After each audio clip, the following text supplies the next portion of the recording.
রূপগঞ্জ উপজেলা ছাত্রদলের আয়োজনে বিএনপির চেয়ারপারসন বেগম খালেদা জিয়ার ৮০তম জন্মদিনে দোয়া ও মিলাদ মাহফিল অনুষ্ঠিত হয়েছে। শুক্রবার বিকেলে নারায়ণগঞ্জের রূপগঞ্জের শিসেল পার্ক মিলনায়তনে এই দোয়া মাহফিলে প্রধান অতিথি হিসেবে উপস্থিত ছিলেন বিএনপির জাতীয় নির্বাহী কমিটির সদস্য ও সাবেক জেলা বিএনপির সভাপতি বীর মুক্তিযোদ্ধা কাজী মনিরুজ্জামান মনির। নারায়ণগঞ্জ জেলা ছাত্রদলের সাবেক সহসভাপতি সুলতান মাহমুদের সভাপতিত্বে আয়োজিত মাহফিলে বিশেষ অতিথি হিসেবে উপস্থিত ছিলেন নারায়ণগঞ্জ জেলা বিএনপির ভারপ্রাপ্ত আহ্বায়ক নাসির উদ্দিন, নারায়ণগঞ্জ জেলা স্বেচ্ছাসেবক দলের আহ্বায়ক মাহবুবুর রহমান, নারায়ণগঞ্জ জেলা যুব দলের সাবেক সহসভাপতি আমিরুল ইসলাম ইমন, নারায়ণগঞ্জ জেলা ছাত্রদলের ১ নং সহসভাপতি আবু মোহাম্মদ মাসুম, রূপগঞ্জ উপজেলা জিয়া মঞ্চের সভাপতি জজমিয়া বশিউর রহমান টিপু, স্বেচ্ছাসেবক দলের উপজেলা সদস্য সচিব আলী আহমেদ প্রমুখ। এই সময় প্রধান অতিথি বীর মুক্তিযোদ্ধা কাজী মনিরুজ্জামান মনির তার বক্তব্যে বলেন, স্বাধীনতার মহান ঘোষক শহীদ প্রেসিডেন্ট জিয়াউর রহমান যে বহুদলীয় গণতন্ত্র প্রতিষ্ঠা করেছে, যেমন দেশের স্বপ্ন দেখতেন তা নির্বাচনের মাধ্যমে দেশনায়ক তারেক রহমানের দেয়া রাষ্ট্র কাঠামোর ৩১ দফা বাস্তবায়নের মধ্য দিয়ে নতুন বাংলাদেশ গড়ব।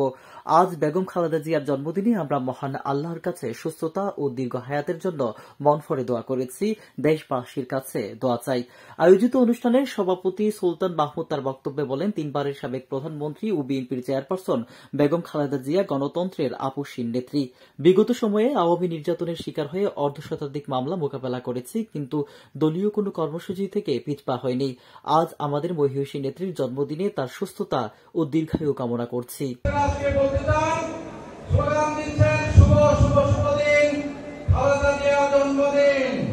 আমি এটিকে অন্যভাবে বলতে চাই, শুভ শুভ শুভ দিন, জাতির জন্য শুভ দিন, খালেদা জিয়ার জন্মদিন।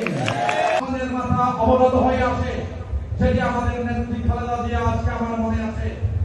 তার বাড়ি যেদিন বালুর ট্রাক দিয়ে ঘেরাও করা হয়েছিল, তার একদিন আগে আমাদের নেত্রী আমাকে ফোন করে বলেছিলেন, রাত্র তখন 12:15 বাজে, ওই অফিস থেকে আমাকে নেত্রী ফোন করে বলেছিল, মুনির তুমি কি ঘুমিয়ে পড়েছ? আমি তখন আমার কান্না জড়িত কণ্ঠে বলেছিলাম, আপনি আমাকে ফোন করেছেন আর আমি ঘুমাবো?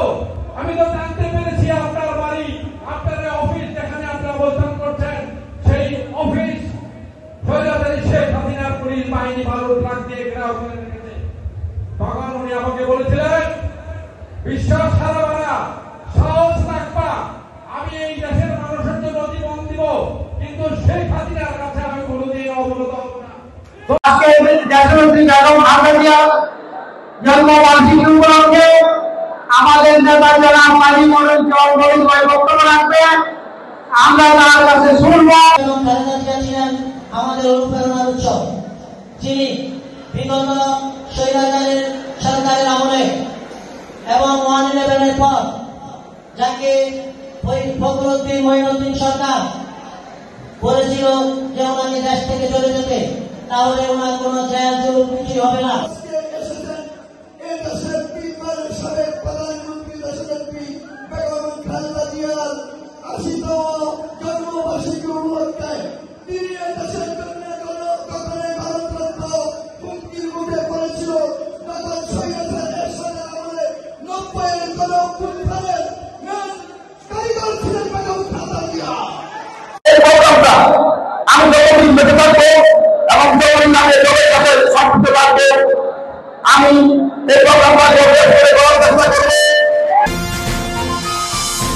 KTV বাংলা, বিশ্বের চোখে বাংলাদেশ।